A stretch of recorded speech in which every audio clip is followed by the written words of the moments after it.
এখন ইনশাআল্লাহ তাআলা শুরু করতে পারি। আমরা প্রথমে ওয়াল আসর আয়াতটি নিয়ে শুরু করব। আমরা ইতিমধ্যে শপথ ও তার মাহাত্ম্য নিয়ে আলোচনা করেছি। তাহলে আমরা কিছু সাহাবী এবং সালাফদের মন্তব্য পড়তে চাই। আমরা ইবনে আব্বাস রাদিয়াল্লাহু তাআলা আনহুর মন্তব্য দিয়ে শুরু করব। তিনি বলেন, এটা যুগের প্রতি ইঙ্গিত করে, অর্থাৎ বিভিন্ন জাতির সময়কালকে এবং বিভিন্ন যুগ ও শতাব্দীর প্রতি, যা মানবজাতি পার করে এসেছে। অন্যভাবে বললে, যখন আমরা বলি মানুষ ক্ষতির মধ্যে থাকার প্রমাণ হিসেবে আল্লাহ মানবজাতির সমগ্র ইতিহাসকে দাঁড় করিয়েছেন, এমনকি আজ পর্যন্ত, এটাই ইবনে আব্বাস রাদিয়াল্লাহু তাআলা আনহু এক কথায় বলেছেন। ইবনু কিসান বলেছেন, আসর বলতে দিন ও রাত্রিকে বোঝানো হয়েছে। অন্যভাবে বললে, মানুষের রাত ও দিনের মধ্যে পার্থক্য অনুধাবন করে বোঝা উচিত যে সে ক্ষতির মধ্যে আছে। একজন মুসলিম যখন রাতের আধার দেখে এবং যখন সে দিনের আলো দেখে, সুবহানাল্লাহ। সুতরাং এটা বলা খুব সহজ যে দেখুন তারা কি বলছে, কিন্তু যখন তারা এটা বলছে, এর অর্থ আসলে কি? কুরআন পড়ে আমরা কি বুঝলাম, আর দিন বা রাতকে আমরা কিভাবে দেখি, আর কিভাবে আমরা সময়কে দেখি, এগুলো প্রবাহমান বিষয়। মাঝে মাঝে আমরা সালাফদের বিভিন্ন তাফসির দেখি, এক শব্দ বা দুই শব্দ, পুরো আয়াতের তাফসির মাত্র একটা শব্দ। কিন্তু আপনি যদি সেই শব্দটি নিয়ে চিন্তা করেন, আপনি বুঝতে পারবেন এই মানুষগুলো কতটা গভীর জ্ঞানের অধিকারী ছিলেন। তারা খুব অল্প কথায় অনেক কিছু বলে গিয়েছেন। এটা আমরা বললে অনেক কথার প্রয়োজন হয়, কিন্তু তারা খুব অল্প কথায় অনেক কিছু বলেছেন। তাদের ভাষা ছিল অলঙ্কারপূর্ণ। এরপর একইভাবে হাসান আল বাসরি বলেছেন, এটা দিনের শেষাংশ থেকে সূর্যাস্ত পর্যন্ত সময়কে বোঝানো হয়েছে। এখানে আসরের শুরু থেকে সূর্যাস্ত পর্যন্ত সময়কালকে বোঝানো হয়েছে, যা আমি আপনাদেরকে আগেই বলেছি যে প্রাচীনকালে এই সময় অনেক ব্যস্ততা এবং তাড়াহুড়া থাকতো। এটা দিয়ে একটা যুগের পরিসমাপ্তিও বোঝানো হয়। মানে হচ্ছে এক একটা দিন এক একটা যুগের মতো, অতএব একটা যুগের শেষ। এটা দিয়ে মূলত বোঝানো হয় যে মানুষের জীবন মূলত মৃত্যুর কিনারায়। মানুষ তার জীবন শেষ হওয়ার কিনারায় দাঁড়িয়ে, ঠিক যেভাবে সূর্যের আলো নিভে যায় আর অন্ধকার নেমে আসে। আপনার এই দুনিয়াবী জীবনটাও শেষ হওয়ার পথে, আর আপনি মৃত্যুর দিকে এগিয়ে যাচ্ছেন। বিষয়টিকে এভাবে ভাবুন, তাহলেই আপনি নিজের মধ্যে ব্যস্ততা নিয়ে আসতে পারবেন। কাতাদা রাদিয়াল্লাহু তাআলা আনহু বলেন, এটা হলো দিনের শেষ ভাগ। দুজনেই মন্তব্য করেছেন যে এটা হলো আসরের নামাজ। আসর সম্পর্কে তাদের অভিমত হলো এটা হচ্ছে সালাতুল আসর। আর এটা মূলত তাফসির করার একটা পদ্ধতির আলোকে বলা হয়। সেটা হলো, যখন আল্লাহ কোনো কিছু নিয়ে কসম করেন, তার অর্থ এটা অবশ্যই কোনো পবিত্র বিষয়। কসম করার কয়েকটি অর্থের মধ্যে এটা অন্যতম। এই পদ্ধতির আলোকে তারা বলেছেন আসরের নামাজ হলো পবিত্র। কিভাবে এটা পবিত্র? আল্লাহ বলেন, হাফিজু আলাস সালাওয়াত ওয়াস সালাতিল উস্তা, তোমরা নামাজকে সংরক্ষণ করো, বিশেষ করে মাঝের নামাজকে। আর মাঝের নামাজ কোনটা? আসরের নামাজ। অতএব আল্লাহ এখানে আসরের নামাজের জন্য বিশেষভাবে একটা পয়েন্ট বলেছেন। আসরের নামাজের ব্যাপারে কেন তিনি বলেছেন? কারণ সেই সমাজের সাথে মিলিয়ে বলেছেন। সেই সমাজে কখন তারা সবচেয়ে বেশি ব্যস্ত থাকতো? আসরের সময়। তখনই মিটিং হতো, আসল কাজটা তখনই করা হতো। দোকানপাট তখনই সবচেয়ে ব্যস্ত থাকতো। যখন দোকানপাট সবচেয়ে বেশি ব্যস্ত থাকে, তখন সেটা বন্ধ করে নামাজে দাঁড়ানো সবচেয়ে কঠিন হয়, তাই না? যখন কোনো গুরুত্বপূর্ণ মিটিং হয়, ঠিক তখনই আসরের সময়, যাতে তাদের দুনিয়াবী কাজ তারা বাদ দিয়ে নামাজে দাঁড়াতে পারে। তাই আল্লাহ এখানে কসম করে বলছেন যে যদি তারা এটা না করতে পারে, তারা চরম ক্ষতির মধ্যে পড়ে যাবে। সুবহানাল্লাহ। তারপরে আইসারাত তাফসিরে আমরা দেখি, এখানে বলা হয়েছে আদ-দাহরু কুল্লুহু, আসর দিয়ে পুরো সময়কে বোঝানো হয়েছে। আর শাব্দিক বিশ্লেষণে আমরা দেখতে পাই এতে আছে আদ-দাহর ও আল আসর। সূরা ইনসানে আল্লাহ বলছেন, হাল আতা আলাল ইনসানি হিনুম মিনাদ দাহর। এখানে দাহর শব্দটি ব্যবহৃত হয়েছে, আর এই সূরায় আসর শব্দটি ব্যবহৃত হয়েছে। অতএব আমরা এই দুইটি শব্দের মধ্যে পার্থক্য বুঝতে পারলাম। যাই হোক, আইসারাত তাফসিরে সময়কে বা সময়ের কিছু অংশকে বোঝানো হয়েছে। এখানে সময়ের অংশ বলার কারণে কিছু কিছু মুফাসসির বলছেন আসর বলতে এখানে নবীজি সাল্লাল্লাহু আলাইহি সাল্লামের জীবনকালকে বোঝানো হয়েছে। তারা একে এভাবে ব্যাখ্যা করেছেন, কারণ কোরআনের অন্যান্য জায়গায় আল্লাহ নবীজির জীবনের শপথ করেছেন, লা উমরুকা, তিনি নবী সাল্লাল্লাহু আলাইহি সাল্লামের জীবনকালে শপথ করেছেন। তাই তারা এখান থেকে এই অর্থ নিয়েছেন যে যখন আল্লাহ বলেন ওয়াল আসর, তার অর্থ এটা দিয়ে নবীজি সাল্লাল্লাহু আলাইহি সাল্লামের জীবনকে বোঝানো হয়েছে। অন্যভাবে বললে শেষ নবীর জীবনকে পুরো মানব জাতির জন্য এমনভাবে পাঠানো হয়েছে, যদি তারা তাকে অনুসরণ না করে তবে তারা ক্ষতির মধ্যে পড়ে যাবে। এ দুটোর মিল বুঝতে পারছেন? কারণ এটা হচ্ছে এই পৃথিবীর সূর্যাস্তের সময়ের মতো, সূর্যাস্ত হওয়ার মতো ঘটনা। তিনি হচ্ছেন শেষ নবী। শেষ নবীর আগমন এই পৃথিবীর শেষ হওয়ার জন্য অনেক বড় একটা নিদর্শন, আর তার জীবনটাই মানুষের এই চরম ক্ষতির অনেক বড় একটা প্রমাণ। সুতরাং এভাবে তারা আল আসর শব্দটির ব্যাখ্যা করেছেন। এরপরে আল জুজাজি বলেন, অর রব্বিল আসর, আসলে মুফাসসিরদের মধ্যে কিছু কিছু মুফাসসির এভাবে ব্যাখ্যা করেছেন, যখন আল্লাহ তাআলা কোনো সৃষ্টি নিয়ে কসম করেন তারা ধরে নেন রব শব্দটি মাহযুফ, এর আগে রব ধরে নিতে হবে। সুতরাং তিনি বলেন আমি সময়ের স্রষ্টার নামে শপথ করছি। যখন আল্লাহ বলেন ওয়াল ফাজর, এই মুফাসসিরগণ এর ব্যাখ্যা করেছেন অরব্বিল ফাজর ওয়াদ্দুহা অরব্বিদ্দুহা, এভাবে তারা এগুলো ব্যাখ্যা করেছেন। ইতিহাসে কিছু মুফাসসির এমনটি সব সময় করে গেছেন। যদিও এই মতটি সংখ্যায় নগণ্য, তবু আমি এটা আপনাদের সাথে শেয়ার করা জরুরি মনে করি, কারণ এটাও আহলে সুন্নাহ ওয়াল জামাতেরই অংশ, এটা আমাদের ইতিহাসেরই অংশ। যাই হোক, সবশেষে ইবনে কাসির রাহিমাহুল্লাহ বলেন এটা দিয়ে পুরো সময়কে বোঝানো হয়েছে, যাতে আদম আলাইহিস সালামের সন্তানদের যে কোনো কাজ সংঘটিত হয়েছে, তা হোক ভালো কাজ বা মন্দ কাজ। আর এই ভালো মন্দ উল্লেখ করে তিনি বলতে যাচ্ছেন যে মানুষ যাই করে তার বেশিরভাগই কি হয়, খারাপ না ভালো। যেহেতু তারা খারাপ কাজটাই বেশি করে, তাই তারা ক্ষতির মধ্যে আছে। সময় দিয়ে বোঝানো হয়েছে তাদের দুটো করারই সামর্থ্য আছে, কিন্তু তারা যেহেতু বেশি খারাপ কাজ করে, তাই তারা ক্ষতির মধ্যে আছে। এখন আমরা শুধু আসর শব্দটির শাব্দিক বিশ্লেষণ দেখব। আসর শব্দটি একটা ক্রিয়ামূল থেকে এসেছে, যার মূল শব্দ হলো আসরাহু আও ইতাসারাহু, দুটি ব্যবহৃত হয়েছে। ইফতিয়াল একই সাথে সুলাসি মুজাররাদও ব্যবহৃত হয়েছে, যার শাব্দিক অর্থ হলো তিনি চাপ দিয়েছেন, চিপে বের করেছেন, নিংড়ে নিয়েছেন। এমন কোনো কাপড়ের কথা ভাবুন যা পানিতে চুবানো ছিল, আপনি সেটাকে তুলে এমনভাবে নিংড়ে নিলেন যাতে সমস্ত পানি বের হয়ে আসলো, এভাবে এটা ব্যবহৃত হয়েছে। ফল দিয়ে ওটা বোঝা যেতে পারে, আপনি এমনভাবে ফল চাপ দিলেন যাতে এর সমস্ত রস বের হয়ে আসলো।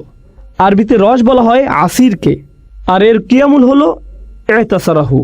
উদাহরণস্বরূপ ইতাসারাত তুফাহ, এর মানে হচ্ছে সে আপেলের রস বের করে ফেলল, কোনো কিছু নিংড়ে বের করা, এটা হচ্ছে প্রথম অর্থ। আসর সাওবান, সে কাপড় থেকে পানি বের করে ফেলল। এরপর কোরআনে আমরা পাই অফিহি আসিরুন, এটা হলো মুদারে, এভাবেও কোরআনে এসেছে অফিহি আসিরুন, তারা এ থেকে জুস বের করে নিল। যেভাবে তারা আগের কালে আঙুর বা জলপাই জাতীয় ফল থেকে মদ বানাতো, এখানে সে চিপে বের করা বলতে এরকম বোঝানো হয়েছে, যেভাবে রস বের হয়ে আসে। একজন কবি বলেন আমাদের নেতাদের মধ্যে কেউ যদি আপনার মতো এভাবে চিপে বের করে দিত, মানে হচ্ছে এক গোত্রের একজন অন্য গোত্রের নেতার কাছে গিয়ে কিছু টাকা পয়সার আশা করত। সে টাকা পয়সা পাওয়ার আশায় তাকে গিয়ে বলতো আপনার এত টাকা আছে, আপনি যা খরচ করেন তা তো কেবলমাত্র কিছু বিন্দুকণা, এই ধনভাণ্ডারের পুরোটাই আপনার আছে।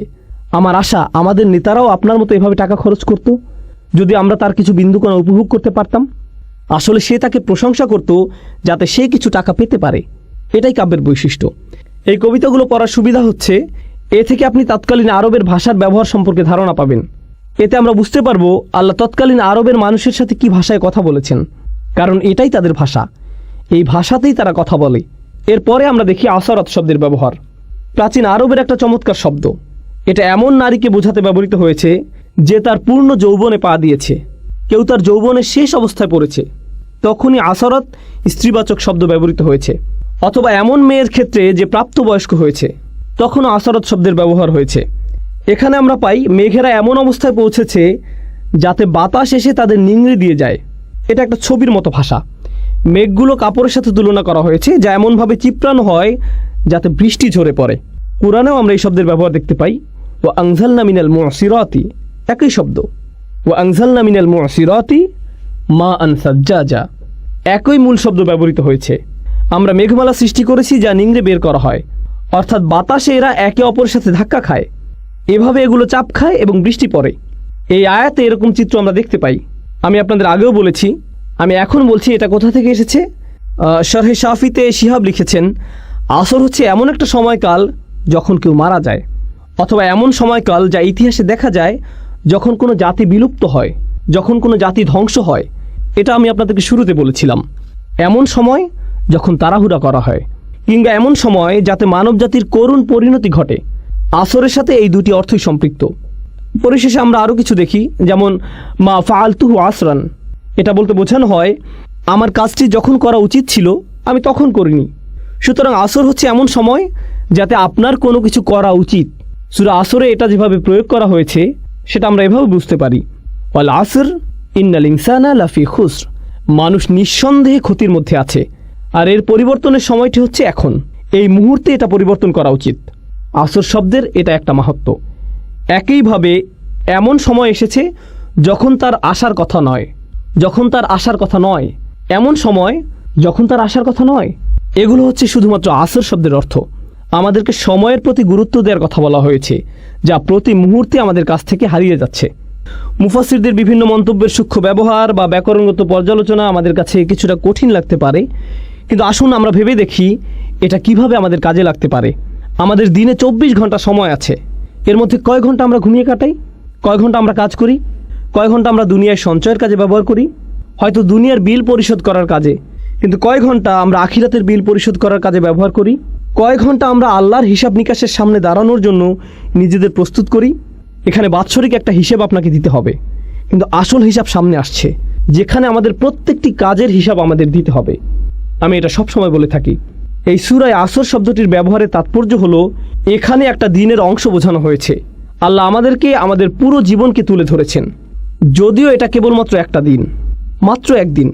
আপনি যদি একদিনের জন্য আপনার জীবনকে পরিবর্তন করতে পারেন, তাহলে আপনি আপনার জীবনকেই পরিবর্তন করলেন। কারণ অনেকেই জানেন, অনেকে এখানে ফুল টাইম চাকরি করেন, অনেকে ফুল টাইম ছাত্র, অনেকে সবসময় বাসায় থাকেন।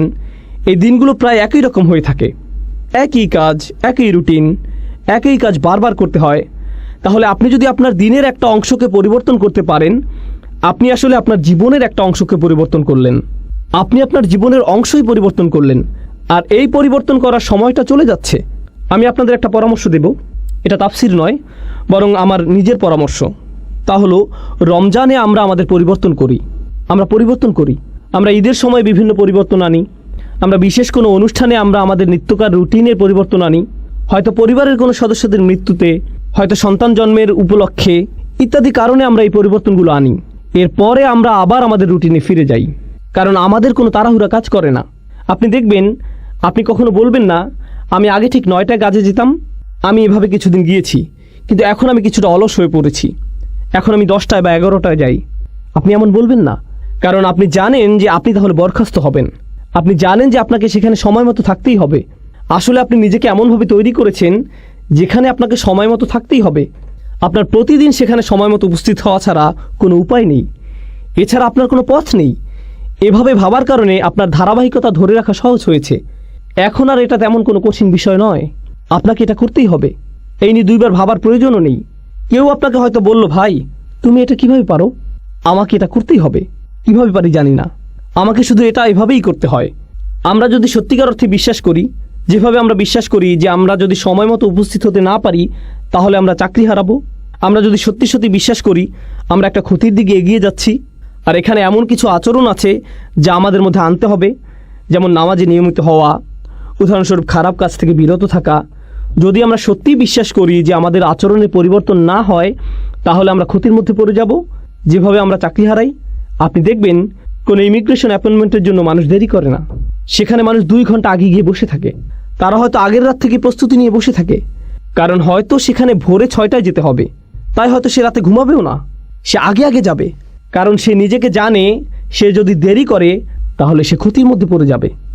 আমরা যদি সত্যিকার অর্থে বিশ্বাস করি যে এমন আচরণ আমাদেরকে ক্ষতির মধ্যে নিয়ে যাবে, তাহলে একটা দিন পরিবর্তন করা আসলে পুরো জীবনকে পরিবর্তন করাই খুব সহজ হয়ে যায়। কিন্তু কখন এটা সহজ হয়? যখন সেখানে বিশ্বাস থাকে। এই জন্যই যখন আল্লাহ খুসর নিয়ে বলছেন, সর্বপ্রথম কোন ব্যতিক্রম নিয়ে তিনি বলছেন? কারা? যারা বিশ্বাস করে।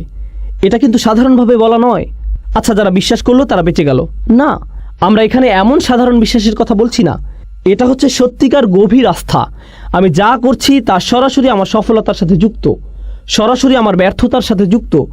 তার চেয়ে ভালো আমি আমাকে পরিবর্তন করি, তার চেয়ে ভালো আমি তাই করি যা আমার করা উচিত। এটা শুধুমাত্র আসর শব্দে এমন বোধ আসা উচিত। এটা যেভাবে চিপে বের করে দেয়, নিঃশেষ করে দেয়, আর আমার এত সময় নেই। এখানে যারা ছাত্র আছেন, আপনারা হয়তো কোনো অ্যাসাইনমেন্ট আছে আর আপনি সেটা ভুলে গিয়েছেন, আর সময় চলে যাচ্ছে। একজন ছাত্রের মধ্যে তখন যে ধরনের তাড়াহুড়া দেখা যায়, ফাইনাল পরীক্ষার আগে যে ধরনের ব্যস্ততা দেখা যায়, ট্যাক্সের সময় একজন অ্যাকাউন্টেন্টের মধ্যে যে ধরনের ব্যস্ততা দেখা যায়, যে ব্যস্ততা আপনি দেখবেন, উদাহরণস্বরূপ আপনি যদি কাজে দেরি করেন, আপনি বাসায় যে ধরনের আচরণ করবেন, আপনার আচরণ পুরো পাল্টে যাবে। আপনি কোনোভাবেই দেরি করতে চাইবেন না, আপনি সবার সাথে এমন আচরণ করবেন যেন কাউকে আপনি পাত্তা দেন না। আপনি সকালের খাবার কিছুরই তোয়াক্কা করছেন না, আপনি চলে যান, কারণ আপনার ব্যস্ততা আছে। আপনি জানেন যে আপনি যদি না যান তাহলে আপনি সমস্যায় পড়বেন। আপনি পুরোপুরি জানেন। আমাদেরকে এই আস্থা নিজের দিনের ব্যাপারেও আনতে হবে। আপনার বস যদি আপনাকে বলে, আমি কসম করে বলছি তোমার সমস্যা হবে, যদি আপনার বস এটা বলে, সে যদি বলে আমি কসম করছি, সে হয়তো অফিসে আসলো, সে আপনাকে নির্দিষ্ট করে বলল না, সে বলল প্রত্যেক কর্মচারীর বিশাল ক্ষতি হবে, আমি কসম করছি তোমাদের প্রত্যেকেরই ক্ষতি হবে, এবার অনেক বড় লোকসান হবে। আপনি কি মনে করেন সে যখন চলে যাবে আপনাদের মধ্যে কি কেউ বলবে হ্যাঁ হ্যাঁ আমার কিছু হবে না, আমি ঠিক আছি? না, সে নির্দিষ্ট করে কিছু বলেনি। সে বলেনি কিছু কর্মচারীর ক্ষতি হবে, সে বলেনি ওই যে তার ক্ষতি হবে। তিনি বলেছেন প্রত্যেকেরই ক্ষতি হবে, আপনাদের সবার ক্ষতি হবে। আর আপনারা অচিরে লক্ষ্য করবেন যে সময় চলে যাচ্ছে, ক্ষতির সময় এগিয়ে আসছে। আপনারা খুব শীঘ্রই বুঝতে পারবেন যে আপনারা কতটা ক্ষতির মধ্যে আছেন। এখন যখন আপনি এটা শুনবেন, এই দুনিয়ায় আপনার জন্য একটা ব্যস্ততা কাজ করবে। আপনার মনে হবে ও আল্লাহ, আমার এখন কি করা উচিত? তিনি কি করতে চান? তিনি কেন রেগে আছেন? এমন কিছু কি আছে যা আমরা করছি না? এখন চিন্তা করুন, যখন আপনার একটা চাকরি থাকে, বলে রাখি আমি আপনাদের এই উদাহরণগুলো দিচ্ছি যাতে আপনারা এই সূরাটি আরও ভালোভাবে বুঝতে পারেন ইনশাআল্লাহ। মুসলিমের জীবনে এটা একটা গুরুত্ববহ সূরা। এটা একজন মুসলিমের জন্য এমন একটা উপহার যা আল্লাহ মাত্র 3টে আয়াতের মাধ্যমে দিয়েছেন, যা আমাদের জীবনকে পরিবর্তন করে দিতে পারে। তিনি আমাদেরকে পুরো কোরআন মুখস্থ করতে বলেননি, শুধু সূরা আসরটা মনে রাখবেন। সুবহানাল্লাহ, দেখবেন এটা কিভাবে আপনার জীবনকে পরিবর্তন করে দেয়। এখন চিন্তা করুন, আপনি একটা চাকরি পেলেন, আপনার বস আপনাকে বলল তোমার কাজ 4টি। প্রতিদিন আপনার কয়টি কাজ আছে? 4টি। মাঝে মধ্যে আপনার বস আপনাকে এমন কাজ দিবে যা আপনি খুব সহজেই পারবেন, আবার মাঝে মধ্যে আপনার এমন কাজ থাকবে যা আপনার করতে ভালো লাগবে না। কিন্তু যেহেতু আপনি এই চাকরিটি করছেন, আপনার কয়টি কাজ করতে হবে? সবগুলোই। আপনার হয়তো 2টি করতে ভালো লাগে, কিন্তু আপনাকে 4টিই করতে হবে। 2টি আপনার ভালো লাগে, 2টি আপনার ভালো লাগে না, কিন্তু 4টি কাজই আপনি করেন। এখন যদি কেউ মনে করে, বা আমি যদি মনে করি আমি শুধু 2টি কাজ করব, কারণ আমি এই 2টি খুবই ভালো পারি, আমি বাকি 2টি নিয়ে চিন্তা করব না, আমি এমনকি এগুলো ছুঁয়েও দেখব না। বস যখন দেখবে আমি এই 2টি কতটা ভালোভাবে করেছি, সে কি বাকি 2টির কথা ভুলে যাবে? এগুলো নিয়ে কোনো সমস্যা হবে না? তাহলে আপনি বাকি 2টি কাজ করলেন না। আপনার বস 1 সপ্তাহ পর আসলো, কত দূর করেছো? কাজের অগ্রগতি কি? আমি প্রথম কাজ 2টি শতভাগ করেছি। ও আচ্ছা, বাকি 2টির কি অবস্থা? আসলে আমি এই 2টি করব না, কিন্তু দেখুন আমি এই প্রথম 2টি কত ভালোভাবে করেছি। এই লোকের কি অবস্থা হবে? আপনাদের কি মনে হয়, সে কি তার চাকরিটা ধরে রাখতে পারবে? আপনি যদি সম্পূর্ণভাবে সেগুলো নাও করেন, আপনাকে যে 4টি কাজ দেয়া হয়েছে সে 4টি কাজ আপনাকে করতেই হবে। আপনি হয়তো শতভাগ করতে পারেননি, কিন্তু আপনাকে প্রত্যেকটির অন্তত 70 ভাগ কাজ হলেও করতে হবে। এটা কোনো একটা কাজের 100% করার চেয়েও ভালো। বুঝতে পারছেন? তাহলে যখন আল্লাহ 4টি কাজের কথা বলছেন, ইল্লাল্লাযীনা আমানু ওয়া আমিলুস সলিহাত ওয়া তাওয়াসাউ বিল হক ওয়া তাওয়াসাউ বিস সবর, তখন আমরা বলি ঈমান। আমাদের ঈমান নিয়ে কাজ করতে হবে, কিছু ভালো কাজ। আর আর বাকিগুলো, ওগুলো তো আলেমদের জন্য, ওগুলো শায়েখদের কাজ, ওগুলো দায়ীদের কাজ, ওগুলো অন্যরা করবে, এগুলো আমার কাজ নয়। তাহলে আপনি এখানে কি করছেন? আল্লাহ বলেন এই 4টি কাজ যারা করবে না তাদের প্রত্যেকেই বিশাল ক্ষতির মধ্যে আছে, কিন্তু আপনি শুধু 2টা করছেন, বা 1টা বা 3টা। ব্যাপারটা এমনই, আপনি এর মধ্যে থেকে বাছাই করছেন যে আপনাকে ক্ষতির মধ্যে নিয়ে যাবে, এর কোনো ফলাফল পাবেন না। এই সূরার মাধ্যমে এমন দৃষ্টিভঙ্গি আমাদের তৈরি করতে হবে। আমি আজকে আরও 10 মিনিট নেব, সম্ভবত আমাদের তৃতীয় একটা সেশনের প্রয়োজন হবে ইনশাআল্লাহ তাআলা। আমি ভেবেছিলাম হয়তো আমাদের 3টা সেশন লাগতে পারে, ওয়ালিল্লাহিল হামদ। আচ্ছা, এখন একটু ইন্নাল ইনসানা লাফি খুসর এটা নিয়ে কথা বলা যাক। প্রথমত, ইন্না শব্দটি আরবি ভাষায় ইন্না দিয়ে কেবলমাত্র নির্দিষ্টতা বোঝায় না, বরং এমন লোকদের প্রতি ইঙ্গিত করে যারা আপনার কথায় সন্দিহান। ইন্না শব্দটির মাধ্যমে এখানে ইন্নাল ইনসানা লাফি খুসর এই আয়াতের মাধ্যমে আমরা বুঝতে পারি যে বেশিরভাগ মানুষ যখন এটা শুনে কি করে? তারা অবিশ্বাস করে। তারা ভাবতে পারে না যে এতটা খারাপ হতে পারে। এটা আসলে এত খারাপ হতে পারে না। আপনি খুবই হতাশাজনক কথা বলছেন, এটা এত খারাপ নয় ভাই। তাই আল্লাহ আপনাকে সুনিশ্চিত করে বলছেন অবশ্যই এটা এমনই। ইন্না ভাষাগতভাবে এটা ইজালাতিশ শাক, এটা সন্দেহ দূর করার জন্য ব্যবহৃত হয়েছে। তার মানে এই সন্দেহ আগে থেকেই ছিল। আপনি হয়তো ভাবছেন এটা কাফিরদেরকে বলা হচ্ছে। কিছু কিছু মুফাসসির বলছেন আল ইনসান আই আল কাফির, কিন্তু কিছু কিছু মুফাসসির আবার এর বিপক্ষে শক্ত প্রমাণ উপস্থাপন করেছেন। কিভাবে? কারণ এর শেষের ইল্লা দিয়ে ব্যতিক্রম বুঝিয়েছে। কারণ আল্লাহ এখানে পুরো মানব জাতির ব্যতিক্রম উল্লেখ করেছেন। যদি তিনি এখানে কাফিরদেরকে বোঝাতেন তাহলে ব্যতিক্রম উল্লেখ করার প্রয়োজন হতো না। কাফির তো কাফিরই, কিন্তু যেহেতু এখানে ইল্লা দিয়ে ব্যতিক্রম বোঝানো হয়েছে, সেহেতু এখানে প্রত্যেকটি মানুষকে আলাদাভাবে বোঝানো হয়েছে। এখন আমরা ইনসান শব্দটি সংক্ষেপে বুঝতে চাই। ইনসান শব্দটি আমরা আগেও পড়েছি, কারণ এই শব্দটি আগেও বহু সূরায় এসেছে। ইনসান শব্দটির কয়েকটি মূল আছে, এর মধ্যে একটা হলো নিসিয়ান, মানে হলো ভুলে যাওয়া। অর্থাৎ মানুষকে মনে করানো প্রয়োজন যে সে খুব ভয়াবহ ক্ষতির মধ্যে আছে, কিন্তু পরক্ষণেই কি ঘটে, সে ভুলে যায়।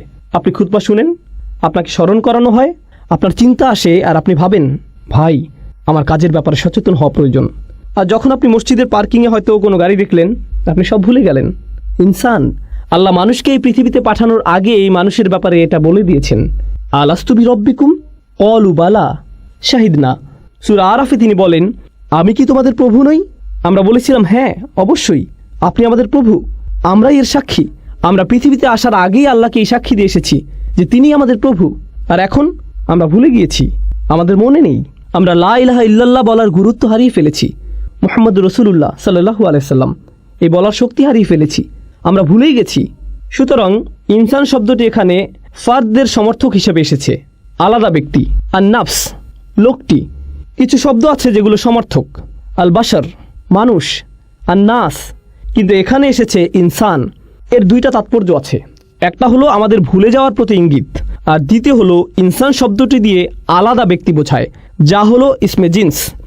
এর মাহাত্ম্য হলো এই শব্দটি দিয়ে দুটি বিষয় বোঝানো হচ্ছে, এটা সমগ্র মানব জাতিকে সম্পৃক্ত করে, আবার একই সাথে এটা একক বোঝায়। এখানে শিক্ষণীয় একটা বিষয় আছে।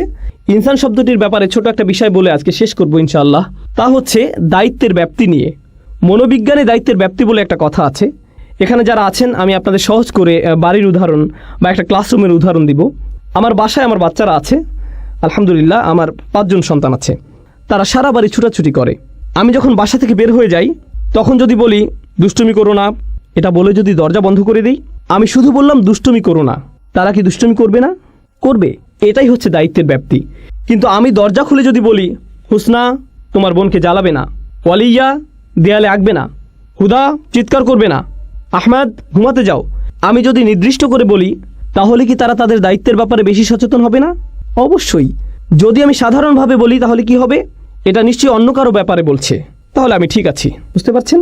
শিক্ষক ক্লাসে বললেন, ছাত্ররা হয়তো অনেক চেঁচামেচি করছে, শিক্ষক বললেন সবাই চুপ করো, সবাই কি চুপ করবে? কিন্তু শিক্ষক যদি একজনকে নির্দিষ্ট করে বলেন, বাকিদের জন্য উদাহরণ তৈরি করেন, সবার চিৎকার বন্ধ। বলে রাখি, শিক্ষকদের জন্য এটা একটা ভালো পরামর্শ। আপনি একজনকে বলবেন, করিম তুমি কি এভাবে কথা বলতেই থাকবে? একজনকে বলেন, সবার তখন কি হবে বলুন তো? সবাই চুপ। কেন? আপনি নির্দিষ্ট করে বলেছেন। এখানে দায়িত্বের কোনো প্রসারণ নেই, এখানে কোনো ভাগ নেই। আর বেশিরভাগ সময়ই যখন কাউকে দায়িত্ব দেওয়া হয়, সে ভাবে এটা গুরুত্বপূর্ণ, কিন্তু অবশ্যই অন্য কেউ আছে যে এটা করতে পারে। হ্যাঁ, এখানে সমস্যা আছে। ধরুন শিক্ষক ক্লাসে প্রবেশ করলেন, এসে বললেন তোমরা বিশাল সমস্যায় পড়তে যাচ্ছ। এটা কিছুটা ভয়ের, কিন্তু আমি যদি করিমকে বলি, করিম তুমি জানো না তুমি কতটা সমস্যায় পড়তে যাচ্ছ, এটা কি করিমের জন্য অনেক বেশি ভয়ের না? অবশ্যই, তাই না? তাহলে এখানে যদি বলা হতো ইন্নান নাস আলা ফি খুসর, মানুষ ক্ষতির মধ্যে আছে, এটা একরকম। কিন্তু এখানে এসেছে ইন্নাল ইনসান আলা ফি খুসর, প্রত্যেক এক এবং একক আলাদা ব্যক্তি ক্ষতির মধ্যে নিমজ্জিত আছে। তাহলে যখন কেউ এই আয়াতটি শুনবে, তার কার ব্যাপারে ভাবা উচিত? তার নিজের ব্যাপারেই। অন্যদের কথা বাদ, অন্যরা এখানে আসবে না। আমি নিজেই বিশাল ক্ষতির মধ্যে আছি, আমার এই মুহূর্তে অন্য কারো ব্যাপারে ভাবা উচিত না, আমার শুধু নিজের কথাই ভাবা উচিত। যখন নিজেদের আমল প্রসঙ্গে আসে, যা বিচারের দিনে আমাদেরকে বাঁচিয়ে দিতে পারে, এখানে কোনো ছাড় দেওয়া যাবে না। সেদিন মা তার সন্তানকে চিনবে না, মা তার সন্তানকে চিনবে না। রাসূল সাল্লাল্লাহু আলাইহি ওয়াসাল্লাম বাদে অন্য সব নবীই বলবেন আমি তোমাদের জন্য সুপারিশ করতে পারবো না, অন্য কোথাও যাও, তোমাদের দেওয়ার মতো আমার কাছে কিছুই নেই। এটা এমন একটা দিন যেদিন ভাই ভাইয়ের কাছ থেকে দূরে সরে যাবে। সবচেয়ে ভালো বন্ধু আর সেদিন বন্ধু থাকবে না। ইয়াউমা ইয়াফিরুল মারউ মিন আখিহি ওয়া উম্মিহি ওয়া আবিহি ওয়া তাকাত্তাআত বিহিমুল আসবাব। সবচেয়ে ভালো বন্ধু আর সেদিন বন্ধু থাকবে না। ওয়া তাকাত্তাআত বিহিমুল আসবাব। ইয়াউমা ইয়াফিরুল মারউ মিন আখিহি ওয়া উম্মিহি ওয়া আবিহি। আপনি আপনার পরিবারকে এতটাই ভালোবাসেন। এখানে বলে রাখি, মাঝে মধ্যে মানুষের ভালোবাসার কারণে আমরা খুবই খারাপ কাজ করে ফেলি, আমরা সত্যিকারই খুব খারাপ কিছু করে ফেলি। আর সেদিন যাকে জাহান্নামে নিক্ষেপ করা হবে, সে বলবে ওয়ামান ফিল আরদি জামিআ সুম্মা ইউনজিহ। সে আল্লাহকে বলবে, আমি কি আমার সন্তানের বদলে এই আযাব থেকে মুক্তি পেতে পারি? আপনি কি আমার ছেলেকে, আমার সন্তানকে আমার বদলে জাহান্নামের আগুনে দিতে পারেন? সেভাবেই বলবে। বা আমার স্ত্রীকে, বা আমার ভাইকে, বা আমার মাকে। ওয়া উম্মিহি ওয়া আবিহি ওয়া সাহিবাতিহি, পরিবারের সবাইকে, ওমান ফিল আরদি জামিআ, সে সকল মানুষের দিকে তাকাবে এবং বলবে, ও আল্লাহ, আপনি আমাকে জাহান্নামে দিচ্ছেন, আপনি আমার বদলে এদেরকে জাহান্নামে দিন, এদের সবাইকে, কিন্তু আমাকে বাঁচিয়ে দিন। সুম্মা ইনজি, সে যেন মুক্তি পায়। সুবহানাল্লাহ। এই হলো সেদিনের সম্পর্কের ধরন। এখন চিন্তা করুন, সেদিন আপনি সবাইকে ভুলে যাবেন। তাহলে আমরা এখানে বুঝতে পারছি, আগে আমাদের এই দুনিয়ায় সবাইকে ভোলা উচিত। আপনি তাদের ব্যাপারে পরে ভাববেন। আপনি আগে কার ব্যাপারে ভাববেন? নিজের ব্যাপারেই। আমি বাচ্চাদের অভিভাবকদের আন্তরিকভাবে অনুরোধ করছি, আমি আশা করছি আমরা আমাদের বাচ্চাদের ব্যাপারে অনেক বেশি দুশ্চিন্তায় থাকি, আমরা নিজেদের ব্যাপারে ততটা দুশ্চিন্তায় থাকি না। ও, আমার ছেলেকে ইসলামিক স্কুলে ভর্তি করতে হবে, তাদেরকে একটা ভালো পরিবেশ দিতেই হবে। আপনি নিজে কি ভালো পরিবেশে আছেন? আপনি নিজে কেন অশ্লীল কিছু দেখেন? আপনি কেন অন্যকে গালি দেন? আপনি কেন ব্যবসায় প্রতারণা করেন? আপনি নিজেই কেন সময় মতো নামাজে দাঁড়াতে পারেন না? আমরা যাদেরকে ভালোবাসি তাদের ব্যাপারে এতটাই আন্তরিক যে আমরা আমাদের নিজেদের কথাই ভুলে যাই। সুবহানাল্লাহ। আপনি কি তাকে এটা বলতে পারেন? সেটা বলতে পারেন? তারা ইমামদের কাছে আসেন, আলেমদের কাছে আসেন, আপনি কি আমার সন্তানকে উপদেশ দিবেন? কেন, আপনার নিজের কি কোনো উপদেশ প্রয়োজন নেই? ও রিয়েলি? কারণ আমার মনে হয় আপনি যদি আপনার সন্তানকে বড় করেন, সবার প্রথমে আপনার উপদেশের প্রয়োজন। সবার প্রথমে আপনার উপদেশের প্রয়োজন। এতদিন আপনি কি করেছেন? আপনি কোথায় ছিলেন? কোথায় ছিলেন আপনি যখন আপনার নিজেরই বাচ্চাদের জন্য এগুলো করা প্রয়োজন ছিল? সুবহানাল্লাহ। ইন্নাল ইনসানা লাফি খুসর। এই আয়াতের মধ্য দিয়ে আমাদের নিজেদের উপরেই সেই দায়িত্ববোধ ফিরিয়ে দেওয়া হয়েছে। আমাদেরকে তাড়াতাড়ি করতে হবে। আসল ব্যাপারটা হচ্ছে আমরা কেউই সেই ক্ষতি থেকে নিরাপদ নই। আমরা এখনও ক্ষতি নিয়ে আলোচনা করছি না, এটা পরবর্তীতে আলোচনা করব। আমরা এখনও শুধুমাত্র ইন্নাল ইনসান এখানে আছি। আমার মনে হয় আজকের মতো এতটুকুই যথেষ্ট। ইনশাআল্লাহ আগামী মঙ্গলবার ইনশাআল্লাহ আমরা বাকিটুকু পড়ে সূরা আসরের দার্স শেষ করব। ইন্নাল ইনসানা লাফি খুসর। সন্দেহাতীতভাবেই, আলাদাভাবে প্রত্যেক ব্যক্তি যে বারবার ভুলে যায়, সবাই মারাত্মক ক্ষতির মধ্যে ডুবে আছে। তারা যখন এটা বুঝতে পারে, তাদের এটাও বোঝা উচিত যে আল্লাহ শপথ করেছেন যে সময় চলে যাচ্ছে, তাদের নিজেদের পরিবর্তন করার সময় শেষ হয়ে যাচ্ছে। আল্লাহ তাআলা আমাদেরকে সূরা আসরের শিক্ষাগুলো অনুধাবন করার তৌফিক দিন। আল্লাহ তাআলা আমাদের অন্তরে এর শিক্ষাগুলো গেঁথে নেওয়ার তৌফিক দিন, যেন আমরা এগুলো সব সময় স্মরণে রাখতে পারি। আল্লাহ যেন আমাদের সাহাবাদের মতো হওয়ার তৌফিক দেন, যারা যখনই একে অপরের সাথে দেখা করতেন সূরা আসর না পড়ে তারা একে অপরের সাথে বিদায় নিতেন না। ওয়াল আসর ইন্নাল ইনসানা লাফি খুসর ইল্লাল্লাযীনা আমানু ওয়া আমিলুস সালিহাত ওয়া তাওয়াসাউ বিল হক ওয়া তাওয়াসাউ বিস সবর। আল্লাহুম্মা জাআলনা মিনাল্লাযীনা আমানু ওয়া আমিলুস সালিহাত ওয়া তাওয়াসাউ বিল হক ওয়া তাওয়াসাউ বিস সবর। আমিন ইয়া রাব্বাল আলামিন।